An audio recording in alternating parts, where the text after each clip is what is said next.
David Gravel won again, but I'm not quite ready to call him the championship favorite just yet. Plus an update on Kraig Kinser, another driver flips to Keith Kunz, and why are people mad at Port Royal's purse news? Let's go.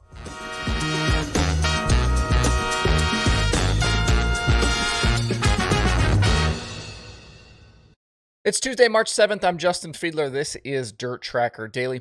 At Volusia last night, David Gravel kept up the pace we've seen from him through these opening weeks in Florida. He started second, grabbed the lead by the backstretch on the first lap, and never looked back all night, leading all 30 laps en route to his third win in 5 World of Outlaws races so far.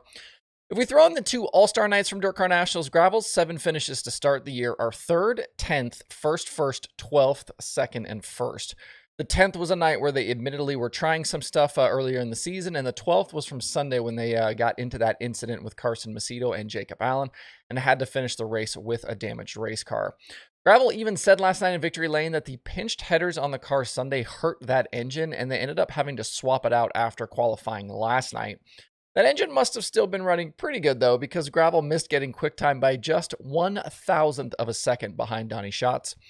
He also admitted that spinning the tires in the dash and the start and ultimately starting second to Jacob Allen was probably a good thing because the top was going to be the correct lane for the initial start in the feature. Behind the winner, Carson Macedo and pole sitter Jacob Allen rounded out the night's podium. Looking at the World of Outlaws standings, Gravel is headed to Port Royal this week with a 20-point advantage over Logan Schuchart, with Macedo just another 4 points back in third. There's no doubt that Gravel is off to a hellacious start here, so far, but I'm going to remain skeptical on his championship chances until he's able to really continue this type of pace over a much longer stretch. Guys, I love David Gravel. I think he is super talented, but I'm just not sure. I feel like we've seen this from him so many times before. We left Florida and went to California a year ago with everyone talking championship for him, and then it didn't happen. Brad Sweet ended up with his worst average finish of his 4 championship years, only scored 5 wins, and still had enough to beat Gravel at season's end. I think he's one of the most talented drivers, like I said, to ever race a sprint car, but he needs to take a step forward in consistency if he's ever really going to contend for an outlaw title. We've talked about this before, but you've got to get that average finish into the 5s to really have a chance, and that's basically what we're going to be looking for Gravel here as the season continues. We know he can win races. We know he can win on the biggest stages. But through the summer into the fall, can he continue to rack up top 5 and top 10 finishes every single night? That's going to be the difference about whether or not he can win this championship. One other outlaw note from the past 2 nights of racing was the absence of Kraig Kinser. This basically confirms he won't be around with the series all season, even after signing up back at Volusia to do so. Like we talked about kind of back around that All-Star show at East Bay, Kraig rolled in there to race. It was clear then that his full-time run with the Outlaws was probably over. If you're going to stick around with the World of Outlaws all season with that 4-race and 8-race restriction, you probably weren't going to burn some of those races on Monday and Tuesday night non-points race at East Bay with the All-Stars. I would guess we'll see him go full pick and choose this season with a mixture of events, and I also wouldn't be surprised to see him sign on as an All-Star full-timer to maybe grab some benefits over there and then fill in races in between. Hopefully this will be a chance for him to step back and regroup and get his program in a better place going forward. Over the weekend, during the drivers' meeting on Sunday, Port Royal Speedway in Pennsylvania announced they were upping their weekly purses for 2023. Sprint cars are now $5,000 to win, $500 to start, and $200 tow money. That tow money is available for teams that don't make the day's feature. And their weekly late models will also get a bump to $4,000 to win, $400 to start, and that same $200 tow money deal. Sounds like a nice bump from the track. Port Royal continues to make strides and work towards kind of being a premier facility around the country. But the reaction to the news has been an interesting example, I think, of the current state of all of our collective mental spaces.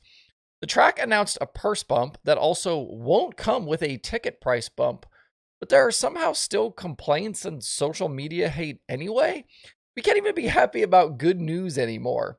And as a side note, I saw a tweet this morning where someone was complaining to Port that this weekend's Outlaw Show will cost $30 a ticket for GA, which is $10 higher than their weekly price. But on what planet does a race fan expect a track to be able to offer the same ticket price for the sport's biggest traveling series as they do for a weekly race? That doesn't make any sense. I feel like this is why we can have nice things. The announcement from Port has also drummed up even more posts from folks unhappy with the situation at various tracks in Ohio. That social media conversation seems to kind of constantly be ebbing and flowing. I will say, though, I think it's important to understand that just because one track has the ability to make a move like this, it doesn't mean all tracks can. Might seem on the surface that this is an apples to apples comparison, but it really isn't. I am one that's been, critical of tracks in the past plenty on this show, but I also understand that it's an incredibly difficult business and one that often operates on razor thin margins and sometimes no margins at all. But I think it's an interesting example of how good news turns into this growing spider web of anger and complaints over completely unrelated things. The Extreme Outlaw Midgets open their 2023 season this weekend indoors at DuQuoin, and Keith Kunz Motorsports has rounded out their lineup for the event. Taylor Reimer, Mariah Eid are back as we expected, and joining them is Jade Avedissian. We talked not long ago about Jade flipping from Chad Boat to Keith Kunz for 2023. Now, as I understand it, the move for Jade was something that Toyota wanted. We also know that young Gavin Miller is going to tackle a full midget season across the various series for KKM, and yesterday was released that Mitchell Moles will also join the team for the weekend in the Curb Records sponsored 68. Moles ran the full USEC schedule a season ago driving for Chad Boat as well. What did Chad Boat do? Everybody's like bailing off of Chad here. This guy wins races, wins championships, and nobody wants to run for him. I don't know if this is a ride just for this weekend or if we'll see Moles running more often with KKM this season. We know Moles is already set to tackle the full USAC sprint car slate with Ryan Bold Underwood. Along with the Moles announcement, it also looks like KKM has a new chassis as well, what they are calling their Link chassis, L-Y-N-K. Kunz had been running his own Bullet for many years. We know Spike Chassis kind of took over the building of them. And I'm not aware if KKM is actually building these new chassis in-house again or if somebody like Spike is handling the fabrication. The Extreme Series starts Friday. We'll talk more about it later in the week.